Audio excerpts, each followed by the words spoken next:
ಹೇಳಿ ಹೇಳಿ ಮನುಷ್ಯರು ನೋಡ್ಲಿ ಅಂತ ಒಳ್ಳೇದ್ ಮಾಡೋದಲ್ಲ. ಮನುಷ್ಯರನ್ನ ನೋಡಿ ಒಳ್ಳೆಯದನ್ನ ಮಾಡ್ಲಿಕ್ಕೆ ಪ್ರಾರಂಭಿಸಿದ್ರೆ ನಮ್ಮ ಒಳ್ಳೆಯತನ ಮಧ್ಯದಲ್ಲಿಯೇ ನಿಂತು ಹೋಗ್ತದೆ.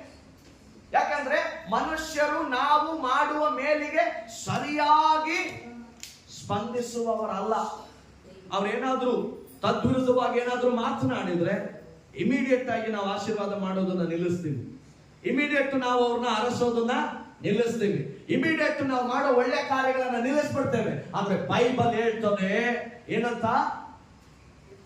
ಯೆಹೋವನ ಮೇಲೆ ಭರವಸೆಯನ್ನ ಇಟ್ಟು, ಮನುಷ್ಯರ ಮೇಲೆ ಭರವಸೆಯನ್ನಿಟ್ಟಲ್ಲ, ಯೆಹೋವನ ಮೇಲೆ ಭರವಸೆಯನ್ನ ಇಟ್ಟು ನಾವು ಪರಸ್ಪರ ಒಬ್ಬರಿಗೊಬ್ಬರು ಏನ್ ಮಾಡ್ಬೇಕಂತೆ?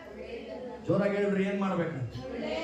ಒಳ್ಳೆಯದನ್ನ ಮಾಡ್ಬೇಕಂತೆ. ಯಾಕಂದ್ರೆ ಒಳ್ಳೆಯ ಕೆಲಸವನ್ನ ಪ್ರಾರಂಭಿಸಿದ ಆತನು ಮನುಷ್ಯನಲ್ಲ, ದೇವರಾಗಿದ್ದಾನೆ. ಹಾಗಾಗಿ ಮಾಡುವಂತ ಪ್ರತಿಯೊಂದು ಒಳ್ಳೆಯ ಕೆಲಸವನ್ನ ಯಾರು ನೋಡಿ ಮಾಡ್ಬೇಕಂತೆ?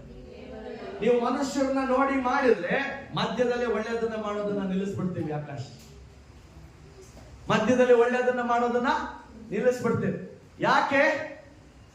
ಮನುಷ್ಯರು ನಾವು ಮಾಡುವ ಒಳ್ಳೆಯ ಕಾರ್ಯಗಳಿಗೆ ಯೋಗ್ಯರಲ್ಲ ಅಂತ ನಾವೇ ತೀರ್ಮಾನ ಮಾಡ್ಕೊಳ್ತೇವೆ.